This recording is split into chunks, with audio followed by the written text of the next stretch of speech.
కీర్తన మొదటి నుంచి 11 వచనాల వరకు మనము చదివాం. ఇందులో దావీదు అంటాడు ఒక వచనములో,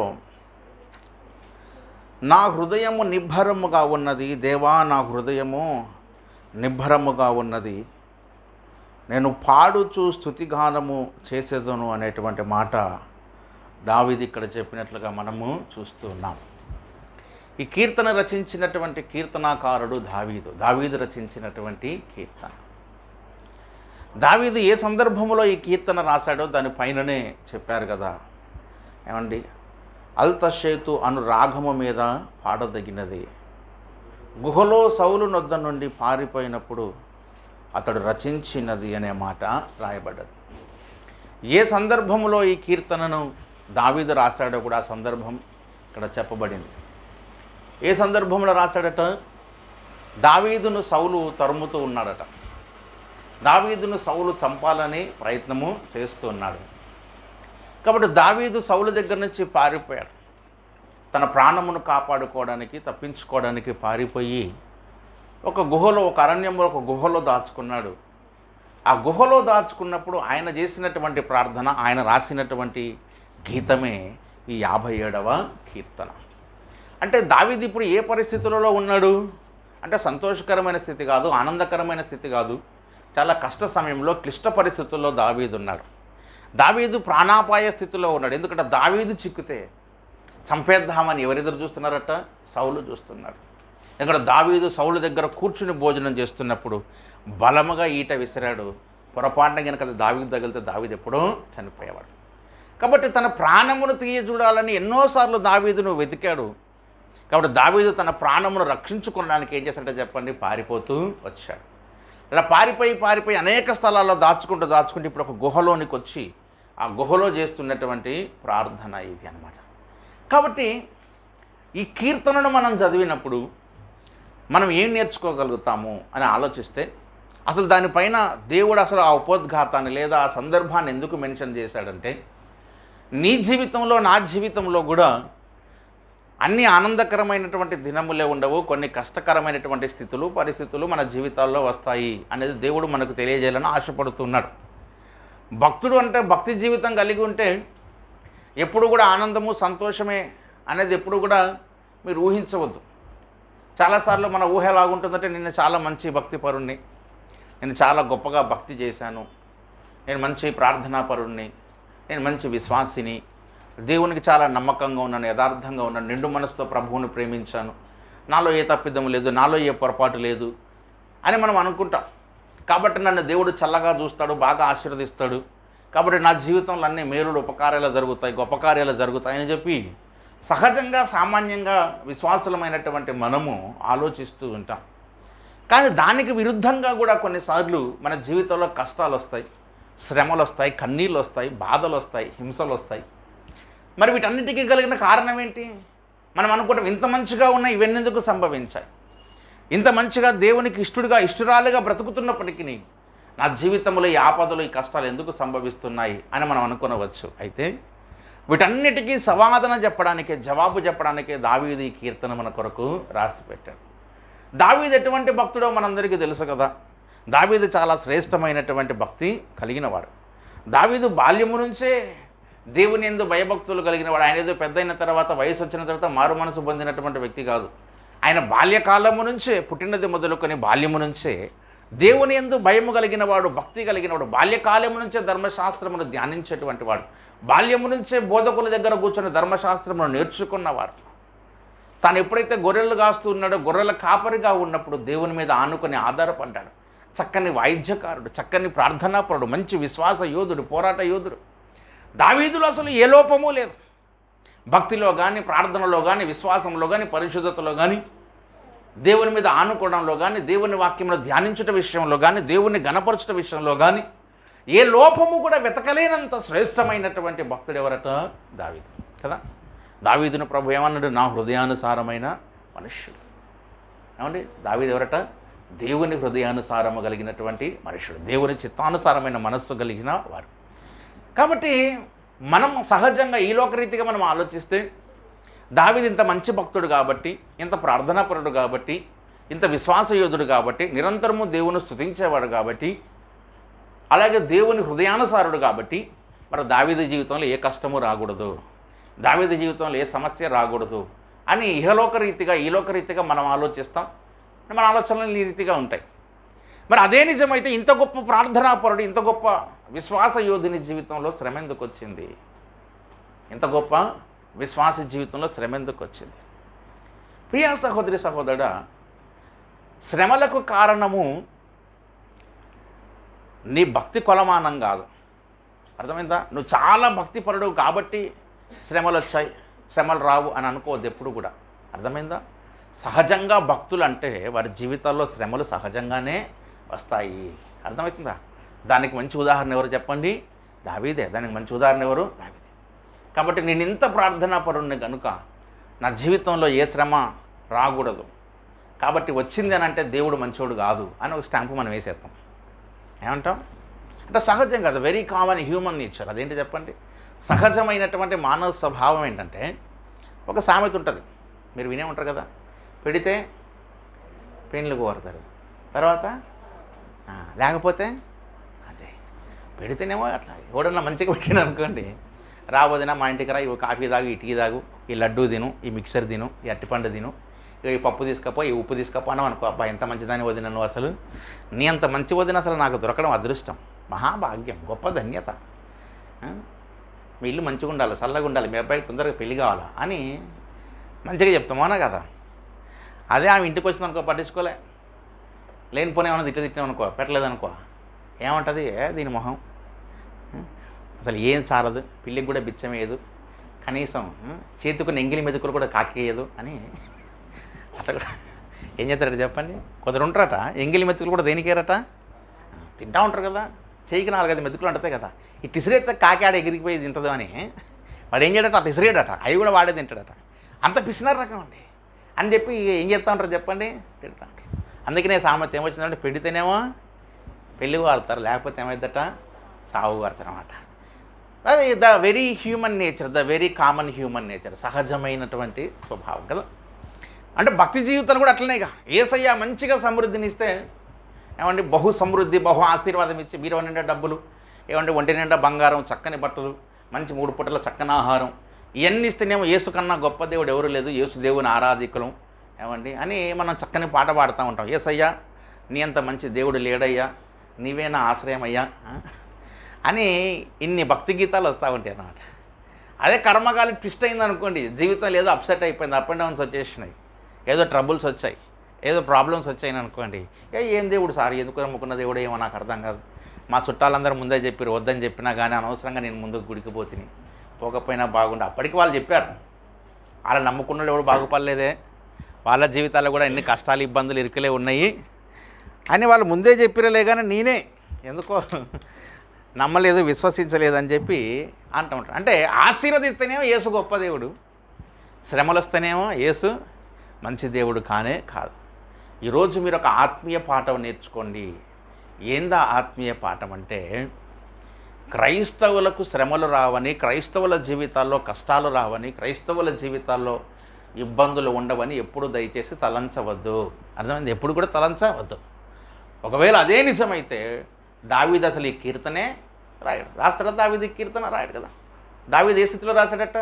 సౌలు దగ్గర నుంచి పారిపోయి ప్రాణము రక్షించుకోవడానికి గుహలో ఉండి చేసినటువంటి ప్రార్థన. మరి ఈ శ్రమలు వచ్చినప్పుడు భక్తుని యొక్క యాటిట్యూడ్ ఎలాగ ఉండాలి, ఈ కీర్తన నుంచి మనం నేర్చుకోవాలి. నిజమే, మీ జీవితాల్లో చాలా కష్టాలు వచ్చాయి, మీ జీవితాల్లో చాలా వేదనలు వచ్చాయి, అందరి జీవితాల్లో ఏదో సహజమైన కష్టాలు వచ్చాయి. కొందరికి ఆరోగ్య సమస్యలు, అప్పుల బాధలు, లేకపోతే కుటుంబ సమస్యలు, లేకపోతే ఇంకా రకరకాలుగా మెంటల్ స్ట్రెస్, ఏదేదో ఒక్కొక్క కుటుంబంలో ఒక్కొక్క సమస్య ఉండొచ్చు, ఒక్కొక్క వేదన, ఒక్కొక్క బాధ ఉండొచ్చు. లేదా ఇంకా డీపర్ లెవెల్లోకి మీరు శ్రమల్లోకి వెళ్ళిపోవచ్చు, ఇంకా కష్టాల్లోకి వెళ్ళిపోవచ్చు, ప్రాణాపాయకరమైన స్థితులు రావచ్చు. నువ్వు భక్తుడివే, పరిశుద్ధుడివే, ప్రార్థనా పరుడవే, అయినప్పటికీ ఇది నీ జీవితంలో జరుగుతున్నప్పుడు అసలు నువ్వు ఎలాగ ఉండాలి, నీ వైఖరి ఎలాగ ఉండాలి, దేవుని పట్ల నువ్వు చూపవలసినటువంటి వైఖరి ఏమిటో ఈ 57వ కీర్తనలో దావీదు మనకు చెప్తా ఉన్నాడు. శ్రమలు నిన్ను ఆవరించినప్పుడు, కష్టములు నీకు ఆవరించినప్పుడు నువ్వు ఎలాగుండాలో తెలుసా? ఈ మనం చదివినటువంటి వచనం 7లో అంటాడు, నా హృదయము నిబ్బరముగా ఉన్నది, దేవా నా హృదయము నిబ్బరముగా ఉన్నది, నేను పాడుచు స్తుతిగానము చేసేది. నా హృదయము నిబ్బరముగా ఉన్నది అంటే అర్థం ఏంటి? నిబ్బరం అంటే అర్థం ఏంటి? ధైర్యముగా ఉన్నది. ఎట్లుందంటే చెప్పండి, ధైర్యంగా ఉంది. భయపడతలే దావీదు, వామ్మో సౌలు వస్తాడు, నన్ను చంపేస్తాడు, ఎట్లనో ఏమో అని చెప్పి గజగజ వణుక్కుంటూ కూర్చోలే. ఆయన ఏం చేశాడట చెప్పండి? నిబ్బరముగా ధైర్యంగా ఉన్నాడట. ఎందుకు? దాని ముందు ఏం మాట్లాడే చూడండి దయచేసి. 6వ వచనం, నా అడుగులు చిక్కించుకొనుటకై వారు వలయొడ్డిరి, నా ప్రాణము కృంగి ఉన్నది, నా ఎదుట గుంట త్రవ్వి దానిలో తామే పడినట. నా అడుగులు చిక్కించుకొనుటకై వారు ఏం చేశారట చెప్పండి? వలయొడ్డిరి. అంటే దావీదుని ఎలా సరే పట్టుకోవాలి, ఎలాగైనా సరే చిక్కించుకొని చంపేయాలి అని చెప్పి ఒక పక్షిని పట్టుకోవడానికి ఎట్లయితే వలేస్తారో అలా దావీదు ప్రాణం కొరకై వీళ్ళు ఏం చేశారట? వలొడ్డేశారట. కానీ ఆ పరిస్థితుల్లో దావీదు, నీ హృదయం ఎలాగుందయ్యా అన్న దావీదుని అంటే ఏమంటాడు? నా హృదయం నిబ్బరముగా ఉన్నది. నా హృదయం ఎట్టుందంటే చెప్పండి? నిబ్బరంగా ఉన్నది, ధైర్యం ఉంది, ఏం భయం లేదంటాడు. అంటే ఎన్ని కఠిన పరిస్థితులు వచ్చినా కానీ ధైర్యము కోల్పోకుండా మొక్కవని విశ్వాసముతో దావీదు తన జీవితాన్ని, తన బ్రతుకును ఎదుర్కొంటున్నాడు. నేను అంటున్నాను, పాజిటివ్గా ఆలోచించండి. ఎన్ని క్లిష్ట పరిస్థితులు వచ్చినా, ఎన్ని కష్టమైన పరిస్థితులు వచ్చినా కానీ మీరు ఎట్లా ఆలోచించాలా? పాజిటివ్గా ఆలోచించాలి, పాజిటివ్ యాటిట్యూడ్ ఉండాలి. ఎన్నైనా కానండి. కొన్నిసార్లు అంటారు కదా, మిన్ను విరిగి నడుము మీద పడ్డా మొక్కవని ధైర్యంతో ఉండాలి. అంటే ఆకాశమే విరిగి మన మీద పడ్డా కానీ మనం ఎట్లుండాలట? బహుధైర్యంగా ఉండాలట. ఎట్లుండాలట? ధైర్యం, బహుధైర్యంగా ఉండాలి. ధైర్యం అసలు కోల్పోవద్దు. జీవితంలో ధైర్యాన్ని కోల్పోవద్దు. జీవితంలో నిరీక్షణను అసలు ఎప్పటికీ కోల్పోకూడదు. నీ పరిస్థితి ఎట్లాగున్నా సరే, ఎన్ని సమస్యలు నీ జీవితంలోకి వచ్చినప్పటికీ, ఎన్ని వేదనలు నిన్ను ఆవరించినప్పటికీ కూడా ధైర్యంగా వాటిని ఎదుర్కోవాలి, ధైర్యంగా ఉండాలి. అంతేగాని కృంగిపోయి కృషించిపోయి నేను చచ్చిపోతా, ఇక నా వల్ల కావట్లేదు, నేను దేవుడు తీసుకుపోయినా బాగుండు, చాలా మంచి వాళ్ళు పోతా ఉన్నారు, మరి నేను పోవట్లేదు అని కొన్నిసార్లు అంటూ ఉంటారు కదా సహజంగా ఈ లోకంలో. మంచి వాళ్ళు అందరూ పోతారండి, వీడు మాత్రం ఇంకా భూమి మీద నోకలు, వీడు ఎందుకు పోవట్లేదు అని కొందరికి పాపిష్టాల గురించి మాట్లాడుతూ ఉంటారు. కొందరు పరిశుద్ధుడు అట్లా ప్రార్థన చేసుకుంటారు, ఇన్ని కష్టాలు వచ్చినాయి, మరి మంచి వాళ్ళందరూ పోయారు, నేను మంచోడిని కాదు ఎందుకు కొంపదీసి, మరి నన్ను ఎందుకు తీసుకుపోవట్లేదు అన్నట్టుగా సహజంగా కొంతమంది, మీరెవరు కాదు సుమి, ఎవరైనా అట్లా ప్రార్థన చేస్తూ ఉంటారు. అంటే చావు కోరుకుంటా అంటారు. అంటే ఏం చేస్తారంటే చెప్పండి, అసలు నేను ఒక్కనే పోతే ఈ సమస్యలన్నీ మటుమాయమైపోతాయి, గాయమైపోతాయి, అంతర్ధానం అయిపోతాయి, నేనుండబట్టే ఈ సమస్యలు, ఈ కష్టాలని చాలామంది అనుకుంటారు. లోకస్తుడు పిరికివాడు అట్లా మాట్లాడతాడు. ఎవరు మాట్లాడతారు? పిరికివాడు మాట్లాడతాడు. ఎవరు మాట్లాడతారు? అదే పిరికివాడు మాట్లాడతాడు. కానీ దేవుని ఆత్మను పొందుకున్నవాడు మాత్రం ఎట్లా మాట్లాడతాడు? దేవా, నా హృదయము నిబ్బరముగా ఉంది. ఎట్లా చెప్పండి? నా హృదయము. మరి నువ్వు పిరికివాడవా, దేవుని ఆత్మ కలిగిన వాడవా? ఏమండి, దేవుడు ఎట్లాంటి ఆత్మ ఇచ్చాడట మనకు? దయచేసి 1 తిమోతి పత్రికను మీరు గమనించినట్లయితే దాంట్లో అంటాడు దేవుడు, దయచేసి తిమోతికి రాసినటువంటి పత్రిక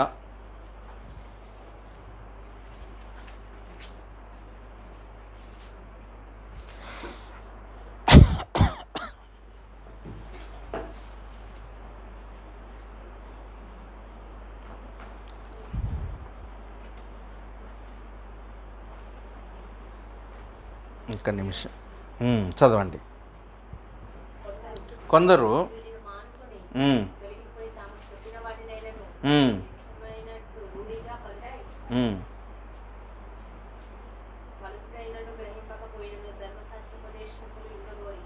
అది కాదు, దేవుడు మనకు ఇంద్రియ ఆక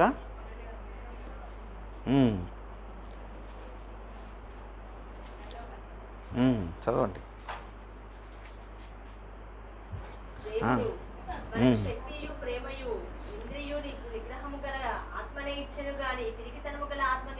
దేవుడు మనకు ఎట్లాంటి ఆత్మ ఇచ్చాడటండి?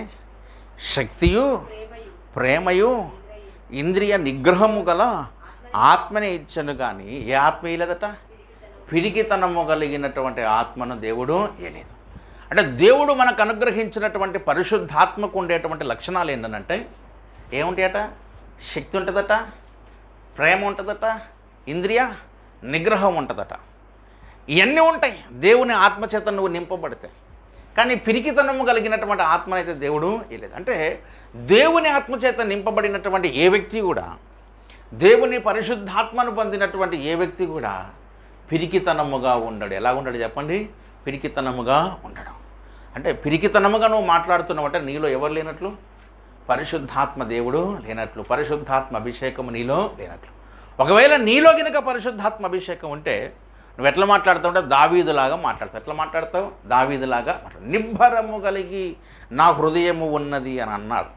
కాబట్టి ప్రియా సహోదరి సహోదరులారా, ఏంటి దావీదు యొక్క నిబ్బరము, ఏంది దావీదు యొక్క ధైర్యం ఏంటనంటే దేవుడే. దావీదు యొక్క ధైర్యం ఎవరండి? దేవుడే. దావీదుకున్నటువంటి నమ్మకం ఎవరు చెప్పండి? దేవుడే. దావీదుకున్నటువంటి విశ్వాసం ఏంటి చెప్పండి? దేవుడే.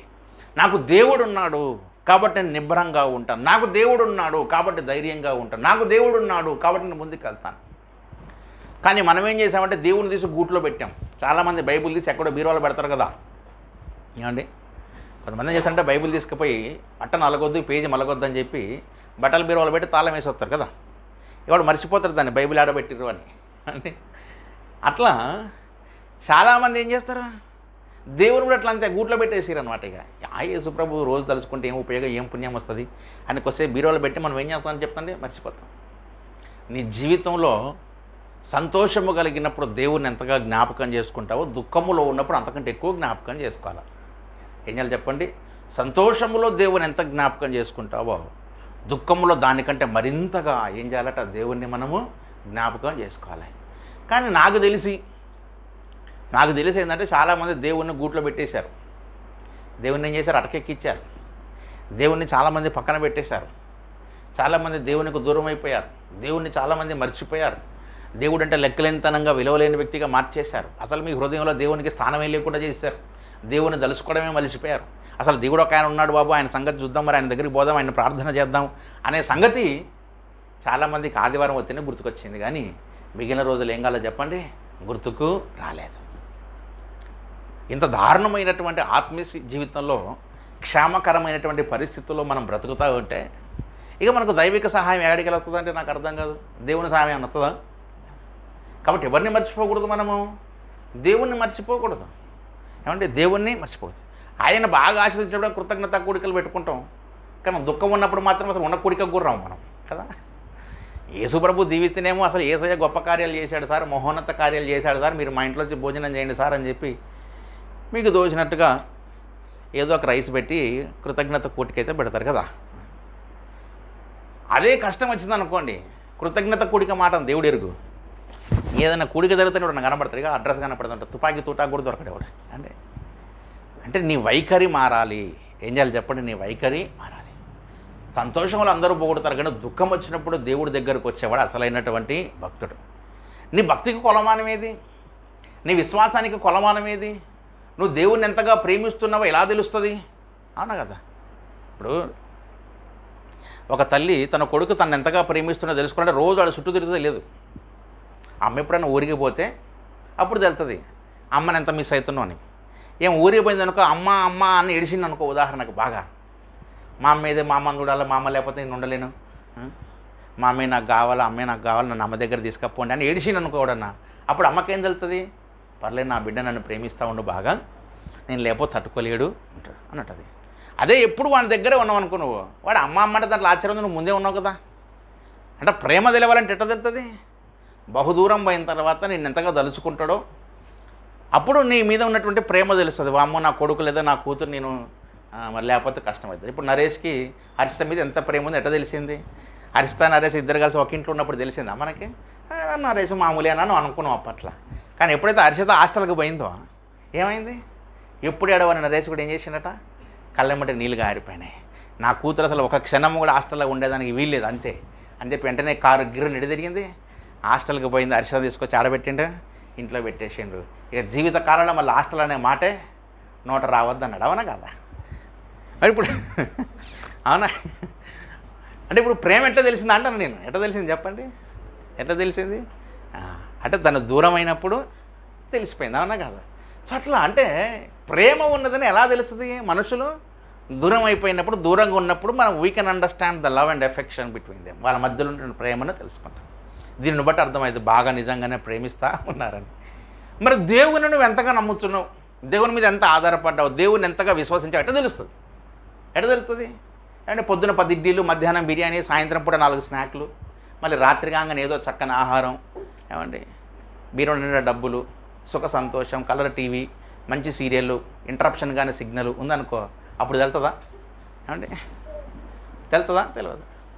కానీ ఎప్పుడైతే నీ జీవితంలో కష్టం వస్తుందో, ఎప్పుడైతే నీ జీవితంలో దుఃఖం వస్తుందో, దేవుడు నీ జీవితంలో శ్రమలు అనుమతిస్తాడో, అప్పుడు నీ నిజమైన ప్రేమ, యథార్థమైన భక్తి అప్పుడు బయటపడుతుంది. అప్పుడు అసలు రంగు బయటపడుతుంది.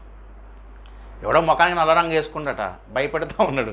వాడి రంగు ఎప్పుడు బయటపడితే వాన వచ్చినప్పుడు బయటపడుతుంది కదా. వాడు వాన వచ్చింది అనుకోండి, ఆ రంగని తెలిసిపోయి వాని వ్యవహారం అసలు బయటపడుతుంది. అట్లనే నీ భక్తి ముసుగు ఎప్పుడు తొలగించబడుతుంది అంటే నీ జీవితంలో కష్టాలు వచ్చినప్పుడే. అప్పటిదాకా యేసయ్య స్తోత్రం, స్తుతి, స్తోత్రం, స్తోత్రం అని అందరూ అంటూనే ఉంటారు. కానీ శ్రమ వచ్చినప్పుడు, కష్టం వచ్చినప్పుడు, వేదన వచ్చినప్పుడు నువ్వు ఎంతగా ఆయన్ని తలుచుకుంటావు, ఎంతగా ఆయన్ని కీర్తిస్తావు, ఎంతగా ఆయన్ని మహిమపరుస్తావు, ఎంతగా ఆయన సన్నిధికి వస్తావు అనేది అది నీ భక్తికి పరీక్ష. అందుకనే తెలుసా మన జీవితంలో శోధనలు ఎందుకు వస్తాయనంటే మన విశ్వాసమును పరీక్షించడానికంట. దయచేసి 1 పేతురు పత్రిక మీరు గమనించండి. 1 పేతురు పత్రిక 1వ అధ్యాయం 6వ వచనం మీరు గమనించండి. 1 పేతురు పత్రిక 1వ అధ్యాయం 6వ వచనం. ఇందువలన మీరు మిక్కిలి ఆనందించుచున్నారు కానీ అవసరమును బట్టి నానా విధములైన శోధనల చేత ప్రస్తుతమున కొంచెము కాలము మీకు దుఃఖము కలుగుచున్నది. నశించుపోవు సువర్ణము అగ్ని పరీక్ష వలన శుద్ధపరచబడుచున్నది కదా, దానికంటే అమూల్యమైన మీ విశ్వాసము ఈ శోధనల చేత పరీక్షకు నిలిచినదై యేసుక్రీస్తు ప్రత్యక్షమైనప్పుడు మీకు మెప్పు, మహిమయు, ఘనతయు కలుగుటకు కారణమాయి అనమాట. కలుగుటకు కారణము అగును. కలుగుటకు కారణం ఏం కలగడానికట? యేసయ్య ప్రత్యక్షమైనప్పుడు నీకొక మహిమ, నీకొక మెప్పు, నీకొక ఘనత. యేసు మెచ్చుకోవాలి కదా. శబాష్ బిడ్డ, నువ్వు చాలా భక్తి చేసావు, వెరీ గుడ్, నువ్వు చాలా విశ్వాసం కలిగి ఉన్నావు, శబాష్ నా కోసం బాగా నిలబడ్డావు అని చెప్పి ఆయన ఏదైనా ఒక కిరీటం తీసుకొచ్చి నీ మీద పెట్టడానికి, తన మహిమతో నిన్ను నింపడానికి ఒక కారణం ఉండాలా వద్దా? ఇప్పుడు స్కూల్లో గేమ్స్ జరుగుతాయి, అందరినీ పిలిచి ప్రైజులు ఇస్తారా? ఇస్తారా? ఇయ్యరు. ఏం చేస్తారు? వాడికి బహుమతి ఇవ్వాలంటే ముందు వానికి ఏం చేస్తారు? ఒక గేమ్ పెట్టి ఆ గేమ్లో వాడిని పరీక్షించి అప్పుడు ఏం చేస్తారు చెప్పండి? ఆ గేమ్లో ఓడితే ఫస్ట్ వస్తాడో వానికి బహుమానము ఇస్తారు. అట్లా పొందుకుంటేనే అది బహుమానం, లేకపోతే కాదు. మరి దేవుడు కూడా మనకు బహుమానం ఇవ్వాలంటే ఒక పరీక్ష పెట్టాలో పెడతాడు. మరి దేవుడు ఎట్లాంటి పరీక్షలు పెడతాడు అంటే మనలాగా ఆటల పోటీలు అని పెడతాడు. క్రికెట్, కబడ్డీ, ఖోఖో పెడతాడా మీకు? ఎవరు బాగా ఆడితే వాడికి పరలోకంలో ప్రైజ్ అని అంటాడు యేసయ్య? మరి ఏం పెడతాడు చెప్పండి? యేసు పెట్టే పరీక్షలు ఏంది? లేకపోతే ఆయన కామన్ ఎగ్జామ్స్ పెడతారా? ఇంటర్మీడియట్లో రోజు ప్రతి వారం స్లిప్ టెస్ట్ లాగా, ఇంజనీరింగ్ ఎగ్జామ్, ఎంసెట్ ఎగ్జామ్ లాగా, మెడికల్ ఎంట్రన్స్ టెస్ట్ లాగా యేసయ్య ఆయన పెడతారా? ప్రతి వారం ఎంట్రన్స్ టెస్ట్ మనకి ఏమన్నా అట్లా ఆయన ఎంట్రన్స్ టెస్ట్ పెట్టాలి, ఏమి గేమ్స్ ఆడియడం అని. ఏం చేస్తారంటే నీ జీవితంలో ఉన్న బంధాలు, అనుబంధాలు కొన్నిసార్లు నీకు శోధనకు కారణమై, ఎవరి నీ జీవితంలో పరిస్థితులు నీ దుఃఖానికి కారణమై నేను ఏం చేస్తాట? శోధనలోకి ప్రభువు నడిపిస్తాడు. అయితే అవసరమును బట్టి ఏమన్నాడు చెప్పండి? ఇక్కడ అవసరమును బట్టి ఏమవుతుందంటే చెప్పండి, నానా విధములైన శోధనల చేత ప్రస్తుతము కొంచెము కాలము మీకు ఏమవుతుందట? దుఃఖము. ఇప్పుడు దుఃఖము కలుగుతుందని ఎవరు చెప్పారు? ఎవరు చెప్పారండి? బైబిలే చెప్పింది, యేసయ్యే చెప్పాడు. అని ఇప్పుడు నీకు దుఃఖం కలుగుతుందా లేదా? ఏమో సార్ మాకేం కలగట్లేదు సార్ అంటారు కొంపదీసి అండి. ఇప్పుడు ఎవరో ఒకరి జీవితంలో ఏముంటుంది చెప్పండి? దుఃఖం ఉంటుందా? ఉండదా? ఉంటుంది. అంటే దుఃఖం కలిగిందంటే నీ జీవితం ఇప్పుడు ఎట్లా కలిగినట్టు? అవసరమును బట్టి కలిగింది. ఏం చేసింది చెప్పండి? అవసరమును బట్టి కలిగింది. నీ అవసరమును బట్టి నానా విధమైనటువంటి శోధనలు దేవుడు నీ జీవితంలో. కాబట్టి ఎవరి జీవితంలో దుఃఖం ఉందో వాళ్ళ ఇంటికి పోయి వెంటనే బిర్యానీ వండుకొని తినాలా. ఏం చేయాలా? ఎవరి జీవితంలో ఇంకా సంతోషం ఎక్కువ అయ్యగారిని కూడా పిలిచి ఆ బిర్యానీలో ఒక ముక్కో, ఒక రెక్కో ఇది ఇంకా సంతోషం ఏమండి. అంటే మీ ఆనందంలో అయ్యగారు కూడా పాలు పొందాలి కదా. అవునా? వాక్యోపదేశము పొందివాడు మిక్కిలి ఏంటంటే చెప్పండి, ఉందా లేదా ఆ మాట? తర్వాత చదివిపిస్తాం. మరి ఇప్పుడు ఇంటరప్ట్ అవుతుంది కదా వాక్యానికి, నా సంగతి తర్వాత చెప్తాను మీకు, సరేనా? సో అది కాబట్టి దుఃఖం కలిగేటోడు ఇంటికి పోయి ఏం చేయాలి? ఇప్పుడు దుఃఖం లేని వాళ్ళు కూడా ఏం చేయాలి? ఇంటికి పోయి బాధపడాలి. యేసయ్యా మాకెందుకయ్యా దుఃఖం, ఇలా పక్కకి ఎందుకు దుఃఖం ఇచ్చినావు? ఆమెకే అంత ఏడుపా మాకొద్దా? ఆమెకే అన్ని కష్టాలకు రెండు మాకొద్దా? ఆమెకే కన్నీళ్ళ మాకు అక్కర్లేదా? ఆమెకే బహుమానమా మాకొద్దా? ఏమండి గమనించండి, నానా విధములైన శోధనల చేత మీకు కొంచెము కాలం ఏం కలుగుతుందట? దుఃఖము కలుగుతుంది. దేవుడు చెప్పాడు అంతే. ఇక అంతేగాని ఏ దుఃఖము కలగదు అంటున్నాడు, అనలేదు కదా. చూడండి, నశించిపోతున్నటువంటి సువర్ణము అగ్ని పరీక్షల వలన శుద్ధపరచబడుతున్నది కదా. ఒక సువర్ణం ఉందనుకోండి, దాన్ని మెరుగుపరచాలంటే ఏం చేస్తాడు? కంసాలైన, అవునా, కింద మంట పెట్టి ఒక బౌల్ వేసి దాన్ని బాగా కరిగిస్తాడు. అప్పుడు ఏమైతే దాంట్లో ఉన్నటువంటి మలినాలన్నీ పైకి వచ్చి శుద్ధ సువర్ణం మీకు కనిపిస్తుంది కదా. వెండి కానీ బంగారం కానీ ఏం చేస్తారు? కరిగిస్తారు బాగా, అవునా? చూసారు ఎప్పుడైనా? బాగా కరిగిస్తే అదంతా లిక్విడ్ స్టేట్లోకి వెళ్ళిపోయింది. దాంట్లో ఉన్నటువంటి ఏదైనా సరే మలినాలు ఉంటే ఏమైతే పైన తేలుతూ ఉంటాయి. దాన్ని తీసేస్తే అప్పుడు ఏముంటుంది? మంచిగా పర్ఫెక్ట్గా ప్యూర్ గోల్డ్ అక్కడ ఉంటుంది. అలాగే ఎట్లయితే ఈ బంగారము అగ్ని చేత కాల్చబడి పరిశుద్ధపరచబడుతుందో, మీ విశ్వాసము కూడా ఈ శోధనల చేత పరీక్షకు నిలబడుతుందట. అసలు నీ విశ్వాసాన్ని పరీక్షించేది ఇక్కడేగా. అంతకుముందు మనం ఎన్నో గంభీరమైన మాటలు పలుకుతాం, అందరు చుట్టాల దగ్గర, పక్కాల దగ్గర, స్నేహితుల దగ్గర. యేసు ప్రభు మా దేవుడు సార్, యేసు కన్నా గొప్ప దేవుడు ఇంకెవరు లేరండి, మేము మా ప్రాణం పైన యేసుని విడిచిపెట్టాం, మేము ఏమైనా యేసు ప్రభుని విడిచిపెట్టాం, అసలు యేసు ప్రభువే మా దేవుడికి, అంతకు మించి ఇంకొక ఆయన లేడు, ఏది ఏమైనా మేమైతే వెనకడుగు అయ్యాం అని చాలాసార్లు అంటాం కదా. అన్న తర్వాత ఇప్పుడు ఏమైందట? ఒక శోధన వచ్చింది. మరి నీ విశ్వాసాన్ని యేసయ్య పరీక్షిస్తాడా లేదా? వీడి స్టేట్మెంట్ నిలబడతాడా లేడా? వీడి స్టేట్మెంట్ కరెక్టా కాదా అని ప్రభువు పరీక్షించడానికి నీ జీవితంలో దుఃఖము కలిగించేటువంటి కొన్ని పరిస్థితులను ప్రభు అయితే అనుమతిస్తాడు. ఎందుకంటే నీ విశ్వాసమును పరీక్షించడానికి. దేనికట? నీ విశ్వాసం. అన్ని శోధనలో కూడా దావీదు ఏమంటుంటే, నా హృదయము నిబ్బరముగా ఉన్నది, నా హృదయం చాలా నిబ్బరం. కాబట్టి దావీదు పరీక్ష పాస్ అయిందా, ఫెయిల్ అయ్యాడా? పాస్ అయ్యాడు. మరి నువ్వు నీ జీవితంలో కూడా ఎప్పుడో కష్టం వచ్చి ఉంటుంది కదా, ఎప్పుడో శోధన వేదన వచ్చి ఉంటుంది కదా, దుఃఖం కలిగి ఉంటుంది కదా. మరి అప్పుడు నువ్వేం మాట్లాడావో చెప్పు ఆ మాట.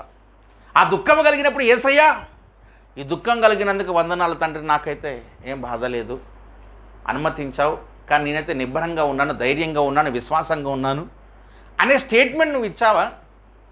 లేకపోతే ఇక ఇందాక చెప్పినట్లుగా ప్రార్థన మాని, వాక్య ధ్యానం మాని, దేవుని మందిరాన్ని మాని, ఇక యేసుని నమ్ముకుంటే కష్టాలు వస్తూనే ఉంటే అందరికి వస్తూనే ఉంటుంది, మాకేం పెద్ద ప్రత్యేకత ఏం లేదు అని చెప్పి విడిచిపెట్టి వెళ్ళిపోయావు. ఒక సువర్ణ అవకాశాన్ని మీరు కోల్పోయినట్టు. ఎప్పుడు? మీ జీవితంలో దుఃఖము కలిగినప్పుడు దేవుని పక్షంగా నువ్వు నిలవడకపోతే ఒక మెప్పు, ఒక మహిమ, ఒక బహుమానము నువ్వు కోల్పోయినట్లే. అర్థమైందా? ఏం కోల్పోయినట్లు? ఒక గొప్ప బహుమానం. కాబట్టి ఎవరైనా దుఃఖపడుతూ ఉంటే, ఎవరైనా వేదన పడుతూ ఉంటే, ఇదే మంచి తరుణము, ఇదే మంచి అవకాశం. దేనికి? దేవుడి దగ్గర మెప్పు పొందడానికి, దేవుడి దగ్గర బహుమానం పొందడానికి. ఎలా?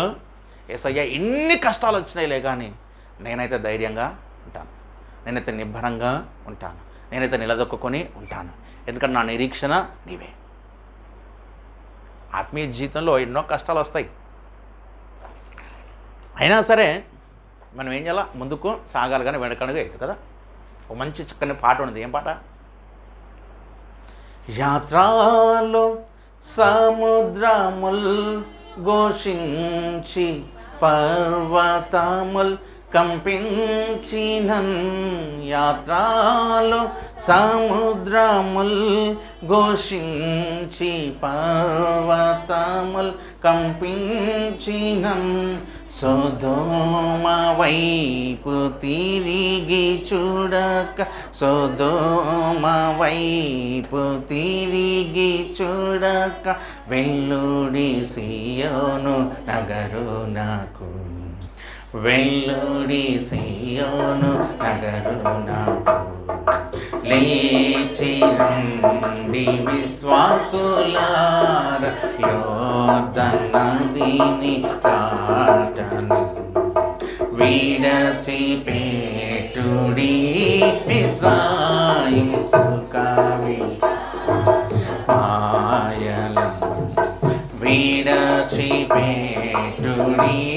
మిస్రాయిము సుఖవి మాయలను, సందేహించక లేశమైన యేసుని వాగ్దానముల్, సందేహించక లేశమైన యేసుని వాగ్దానముల్, ముందంజ వేసి నిరాశ వీడి, ముందంజ వేసి నిరాశ వీడి, ప్రభుపై నమ్మికయుంచు, ప్రభుపై నమ్మికయుంచు,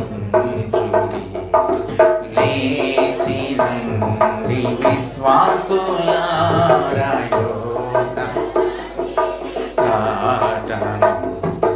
విడచిపెట్టుడి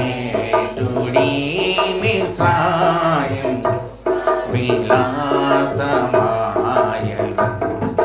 విడచిపెట్టుడి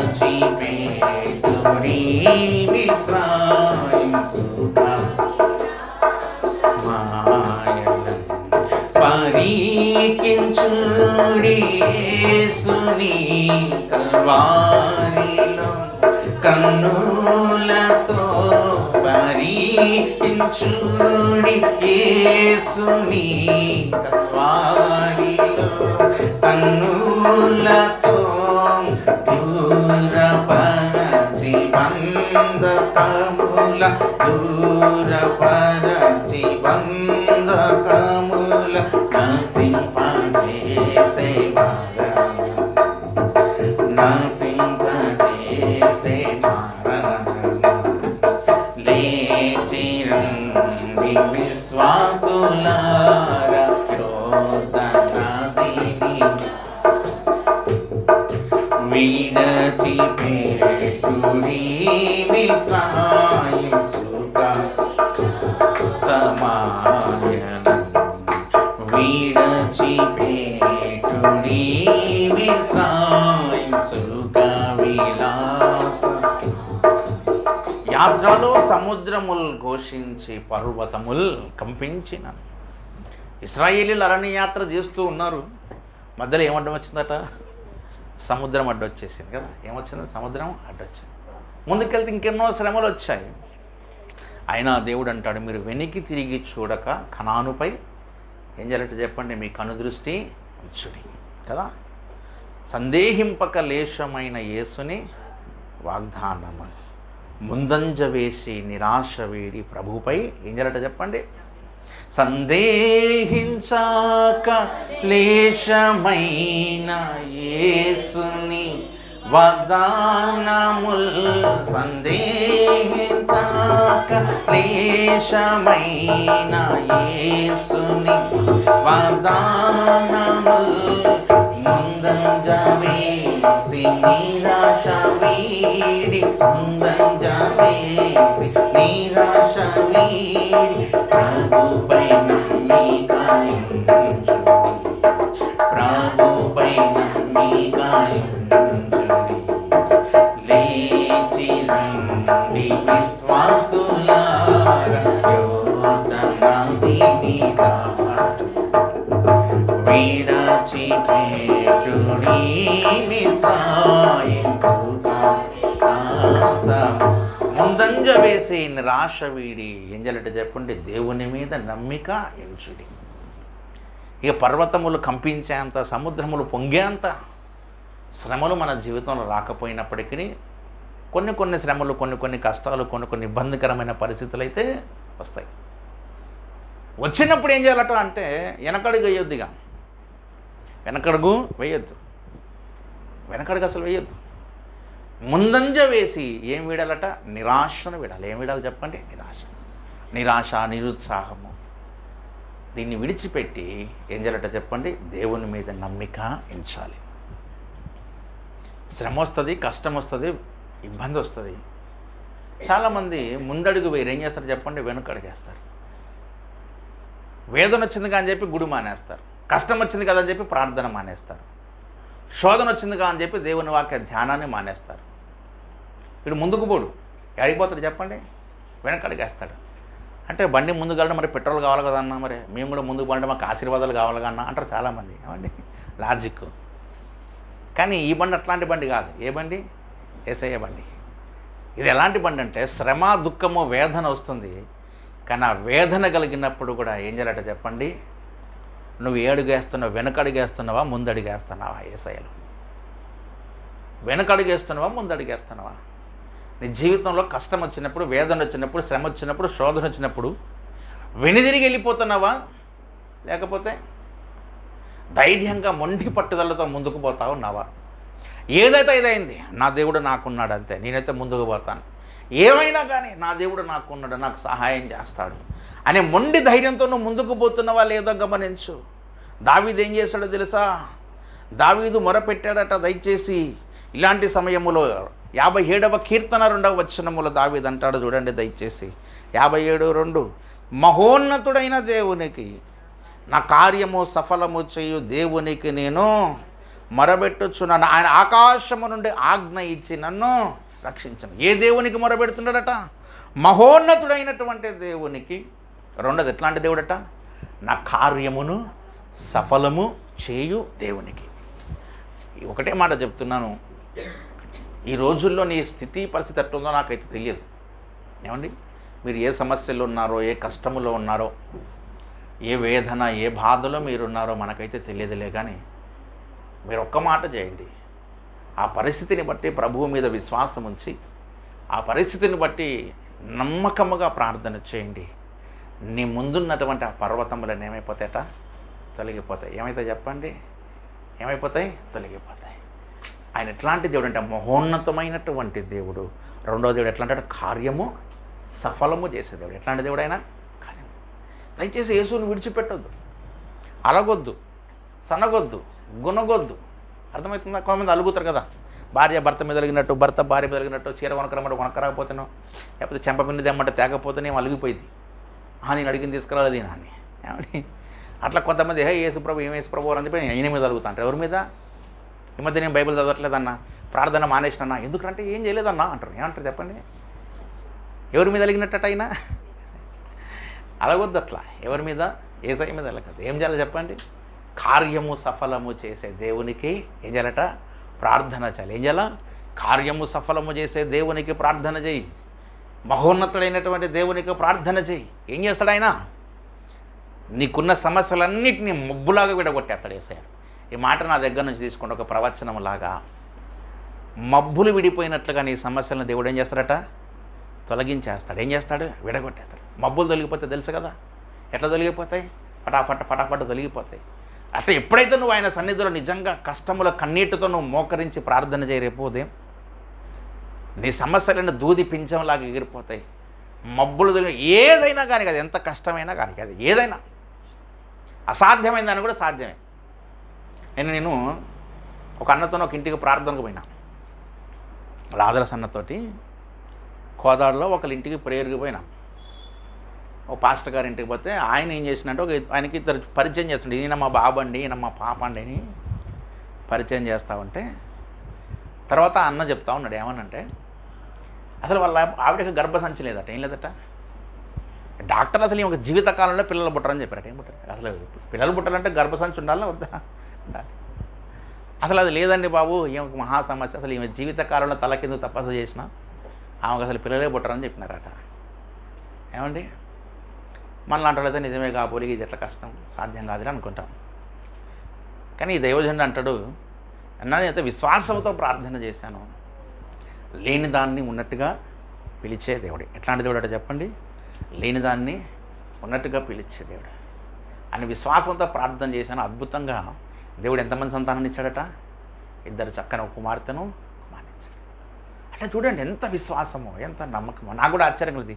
ఇది నిజంగా సాధ్యమేనంటే మరి మన కళ్ళ ముందే జరుగుతూ ఉంది కదా, మన కళ్ళ ముందే ఉన్నారు కదా. అంటే అసాధ్యమైనది కూడా దేవుడు ఏం చేశాడు చెప్పండి? సాధ్యపరిచేశాడు. అంతే. అంత గొప్ప కార్యమే చేసిన యేసయ్య ఇక నీ జీవితంలో ఉన్నటువంటి చిన్న చిన్న వాటిని తొలగిస్తాడా? తొలగిడా? తప్పనిసరిగా లేని దాన్నే కలిగించి అద్భుతమైన దీవెనని ఇచ్చినటువంటి గొప్ప దేవుడు. ఏమండి, నీ జీవితంలో అంత పెద్ద సమస్య లేనప్పుడు, ఒక చిన్న సమస్యతో నువ్వు బాధపడేటప్పుడు నువ్వు ప్రార్థన చేస్తే ఆ గొప్ప కార్యం నీకు చేయడా? ఆ అద్భుతం నీకు చేయడా? తప్పనిసరిగా చేస్తాడు. కావాల్సిందంటే విశ్వాసము, నమ్మిక, దేవుని పాదములు పట్టుకొనుట, ఆశ్రయించుటది కావాలా. ఏం కావాలి చెప్పండి? యేసయ్య పాదాలు పట్టుకొని ఇక విడిచిపెట్టద్దు. కన్నీటితో ఆయన పాదాలు గడపాలా, ఆయన పాదాలను తడపాలా. అలా నువ్వు ప్రార్థనా గదిలో గడపగలిగితే, అలా నువ్వు ప్రార్థనలో యేసయ్య పాదములని కన్నీటితో తడపగలిగితే, ఆయనకు మొరపెట్టగలిగితే, ఆయన ఆశ్రయించగలిగితే, అసాధ్యమును కూడా ప్రభు నీకేం చేస్తాడు? సాధ్యపరుస్తాడు. ఏం చేస్తాడు చెప్పండి? ఎన్నో సాక్ష్యాలు మనం విన్నాం కదా, చాలాసార్లు చూసాం. ఇతను బ్రతకడండి అని చెప్పిన వాళ్ళు చాలామంది ఉన్నారు కదా. ఈయన 1 నెల కంటే 2 నెలల కంటే ఎక్కువ బ్రతకడు సార్ ఈయనకున్నటువంటి అనారోగ్య సమస్యను బట్టి అన్నారు. కానీ కొన్ని సంవత్సరాల పాటు జీవించిన వాళ్ళు ఉన్నారు కదా ఆ సమస్యను బట్టి, లేరా? ఉన్నారు. దేవుడు అంత గొప్పోడు. ఏమండి కాబట్టి పిల్లలు కలగట్లేదు, అప్పులు తీరట్లేదు, ఏమంటే తిప్పలు పోవట్లేదు అని అంటే నాకు ఎందుకో నీ భక్తి సరిగా లేనట్టుంది, అంతే, అంతకుమించి ఏం లేదు. లోపం ఎక్కడుందంటే ఏసై లేదు, ఎవరిలో ఉంది? మనలో ఉంది, మన అప్రోచ్లో ఉంది, మనం ఆయన దగ్గరకు పోయేదన్నది. మనం పొందాక మన పనులు చేసుకొని ఏమండి గుర్తుకొచ్చినప్పుడు దేవుడా అని కరెక్ట్గా ఆయన మీద ఆనుకోనకుండా, ఆధారపడకుండా, ఆశ్రయించకుండా, ప్రార్థించకుండా, సరైన ప్రార్థన లేకుండా, సరైన విశ్వాసం లేకుండా, సరిగా అనుకోకుండా ఉంటే నీ లోపం, అది ఆయన లోపం కాదు. నువ్వు కరెక్ట్గా ఆయన మీద పర్ఫెక్ట్గా ఫెయిత్ ఉంచి, విశ్వాసం ఉంచి, ఆయన సన్నిధిలోకి వెళ్ళి కన్నీరు విడిచి, మోకరించి, ప్రార్థించి, ఆయన పాదాలు పట్టుకోగలిగితే ఆయన ఎందుకు చేయడండి? ఆ సహోదరి చేసిన అద్భుతం నీ జీవితంలో చేయడా యేసయ్య? ఎంతోమంది కష్టాలు తీర్చినటువంటి యేసయ్య నీ కన్నీరు దేవుడా? తీరుతాడా దేవుడా? అవునా? అది నేను చెప్పేది. కాబట్టి యేసు మీద మనం ఏం చేయాలి చెప్పంటే, గొప్ప నా కార్యము ఈ మాట పట్టుకొని చేయండి. మహోన్నతుడైన దేవునికి నా కార్యము సఫలము చేయి దేవునికి నేను ప్రార్థన చేస్తున్నానని ప్రార్థన చేయండి. నీ మనసులో ఏ తలంపుతో ప్రార్థన చేయాలి నువ్వు?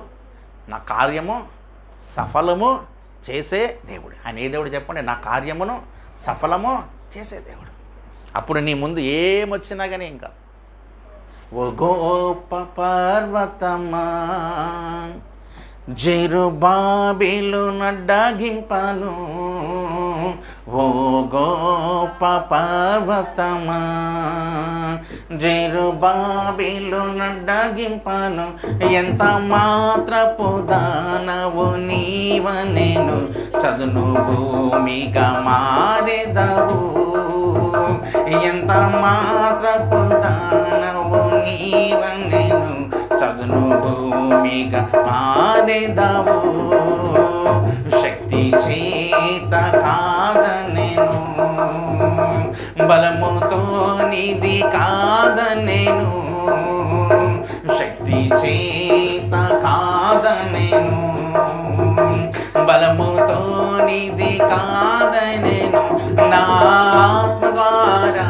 దీని చేతునని యెహోవా సెలవిచ్చెను, నా ఆత్మ ద్వారా దీని చేతునని యెహోవా సెలవిచ్చెను, ఓ ఇశ్రాయేలు విను, నీదు భాగ్యమెంత గొప్పది, ఓ ఇశ్రాయేలు విను, నీ భాగ్యమెంత గొప్పది, యెహోవా రక్షించిన నిన్ను పోలిన వాడెవరు, యెహోవా రక్షించిన నిన్ను పోలిన వాడెవరు, శక్తి చేత కాదనెను, బలముతో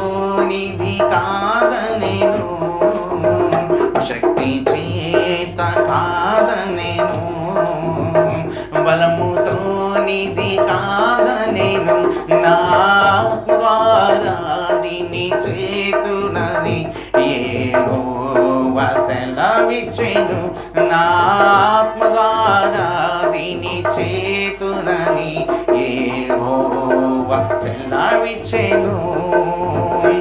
శక్తి చేత కాదు, బలముతో కాదు, దేంతోనైతే చెప్పండి? దేవుని ఆత్మ. ఒక గొప్ప పర్వతమా జెరుబ్బాబెలును అడ్డగించుట, ఎంత మాత్రపు దానం. ఒక గొప్ప పర్వతం వచ్చి జెరుబ్బాబెలు ముందు నిలబడ్డదట. జెరుబ్బాబెలు పని నిమిత్తమై పోతా ఉంటే ఒక పెద్ద పర్వతం వచ్చి ఎవరి ముందు నిలబడ్డదట? జెరుబ్బాబెలు. జెరుబ్బాబెలు అనుకుంటే ఇంత గొప్ప పర్వతాన్ని ఎట్లా దాటిపోగలను నేను, ఇంత పెద్ద పర్వతం ఎట్లా తప్పించుకోగలను, తీసివేయగలను అనుకుంటా ఉంటే వెనక నుంచి దేవుని స్వరం వినబడుతుంది. ఏమని? ఇది శక్తితో బలముతో ఏ పని కాదు జెరుబ్బాబెలు, నా ఆత్మ ద్వారా దీన్ని చేస్తాను. నీ శక్తి నీ బలం సరిపోదు, కానీ నాలో ఉన్న పరిశుద్ధాత్మ దీనికి సరిపోదు. అలాగే మన ముందు కూడా ఎన్నో నాశన పర్వతాలు ఉంటాయి, సమస్యలు అనే పర్వతాలు ఉంటాయి, శోధనలు అనేటువంటి పర్వతాలు ఉంటాయి, భారము అనేటువంటి పర్వతం, ఇబ్బంది అనేటువంటి పర్వతం ఉంటుంది. నువ్వు అనుకోవచ్చు ఇంత పెద్ద భారం ఎలా తొలగిపోయింది. ఇప్పుడు పర్వతాన్ని మనం కదిలించగలుగుతామా? మన శక్తితో, మన బలంతో అయ్యే పని కాదు. అట్లే మనం కూడా అనుకుంటాం, అసలు ఈ కొండ, ఈ బండ నేను ఎలా తొలగించగలను, ఈ సమస్యను అధిగమించడానికి నాకు అసలు శక్తి సరిపోదు, ఈ సమస్యను ఓవర్కమ్ చేయడానికి నాకున్నటువంటి బలము, ధనము, ఘనత ఏది సరిపోదు అని నువ్వు అనుకుంటావు. ప్రభు అంటాడు, నీ బలము సరిపోకపోయినా నా ఆత్మ ద్వారా దీన్ని నేను చేస్తాను. దేని ద్వారా చేస్తాడంటే యేసయ్య తన పరిశుద్ధాత్మ ద్వారా చేస్తాడు. ఎట్లా చేస్తాడు? దేవుని ఆత్మ దిగి వస్తే కొండలు పిండిలు అయిపోతాయి. ఏమవుతాయి?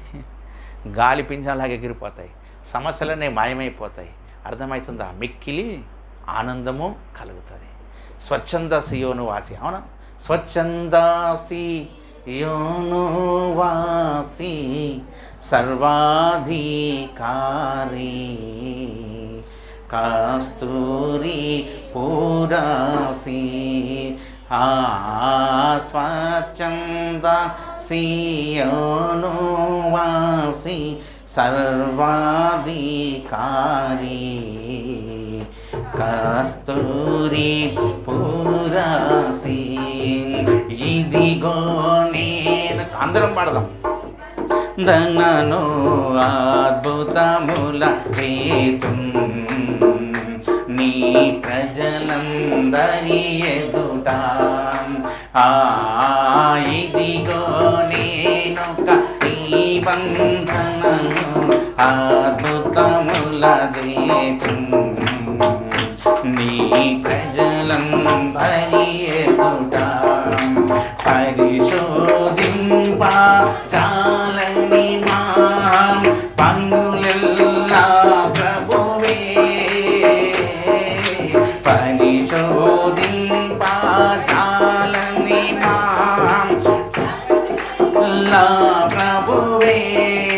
లేకాలేని అద్భుతము, లేకాలేని అద్భుతము మక్కువతో చేయువాడు, మక్కువతో చేయువాడు. స్వచ్ఛంద సియోను వాసి సర్వాధికారి కస్తూరి పురాసి సియోను వాసి సర్వాధికారి కస్తూరి పురాసి. సంగీతానాదములతోడ సియోను పురము సొంపుగను చేరితిమి. సంగీతానా తోడ సియోను పురము సొంపుగను చేరితిమి. శాశ్వత సంతోషము మం శిరములపై వెలసెన్. శాశ్వత సంతోషము మం శిరములపై వెలసెన్. దుఃఖము నీటూర్పును పోయెన్, దుఃఖము నీటూర్పును పోయెన్. మీకిలి ఆనందము కలిగెన్, మీకిలి ఆనందము కలిగెన్. స్వచ్ఛంద సియోను వాసి సర్వాధికారి కస్తూరి ఆసియా. స్వచ్ఛంద సియోను వాసి సర్వాధికారి కస్తూరి పురాసి. నీలముల పునాదులు వేసి నీలాంజనములతో మాణిక్య మణులతో నీలముల అదులు వేసి నీలాంజనములతో మాణిక్య మణులతో సువర్ణ సునీయామూలం సూర్యకాంతముతో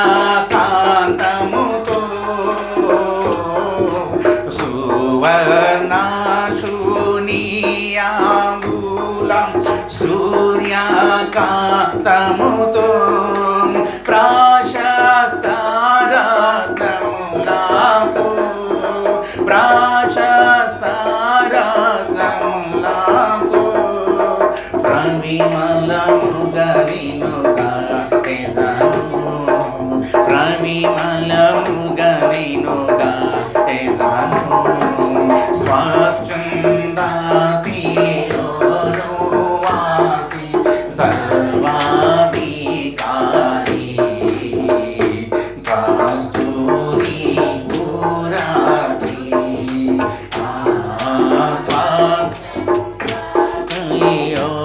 స్వచ్ఛందాసియోనువాసి శ్రీవారి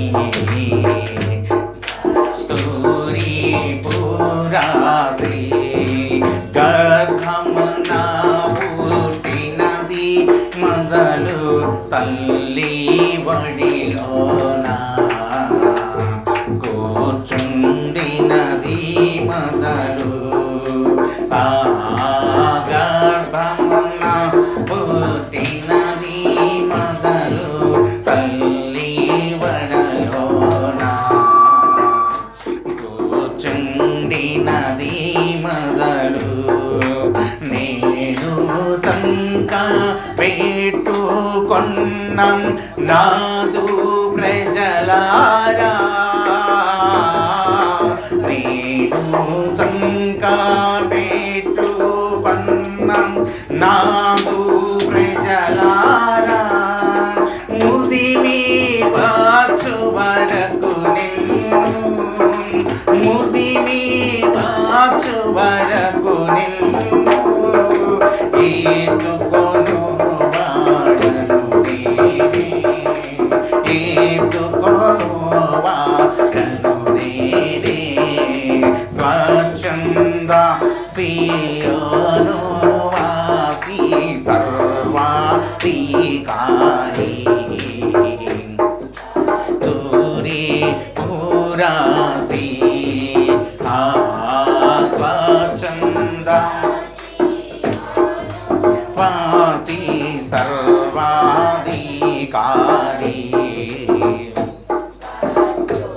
ఇదిగో నేను ఒక నిబంధనను అద్భుతములను చేస్తున్న నీ ప్రజలందరి ఎదుట. ఈ వాగ్దానం అందరు అండర్లో ఏం చేసి పెట్టుకోండి. ఈ పాటల బుక్ ఉంటే పాటల బుక్, లేకుంటే ఇది నాకు తెలిసి యెషయా ప్రవచన గ్రంథంలో ఉంటుంది ఈ మాటలు.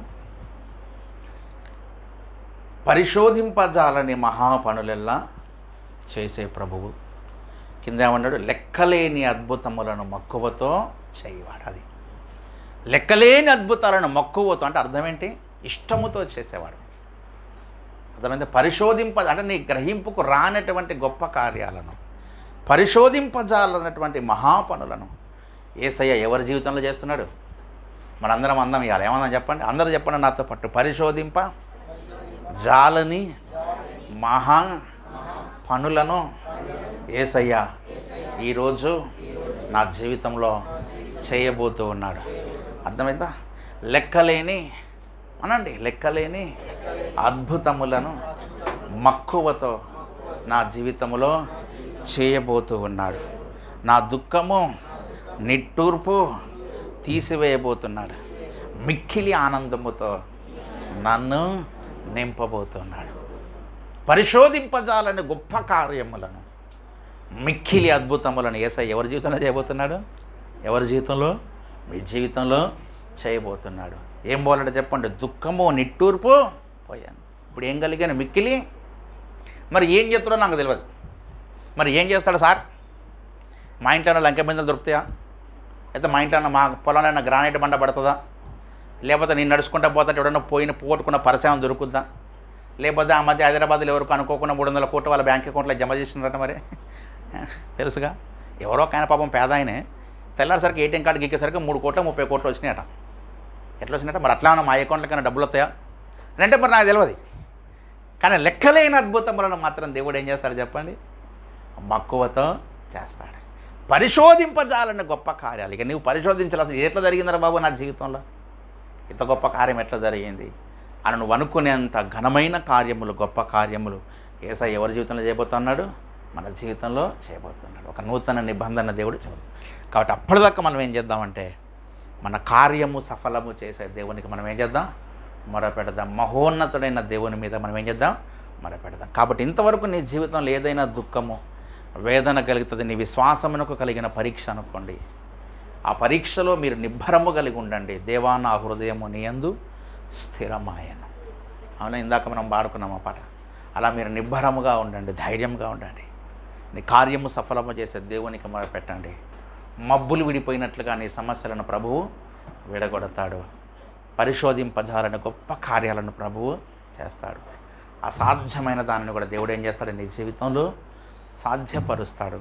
ఏమండి, క్రొత్త కార్యాల దేవుడు నీ జీవితంలో చేస్తాడు. కాబట్టి రండి ప్రార్థన చేద్దాం విశ్వాసం.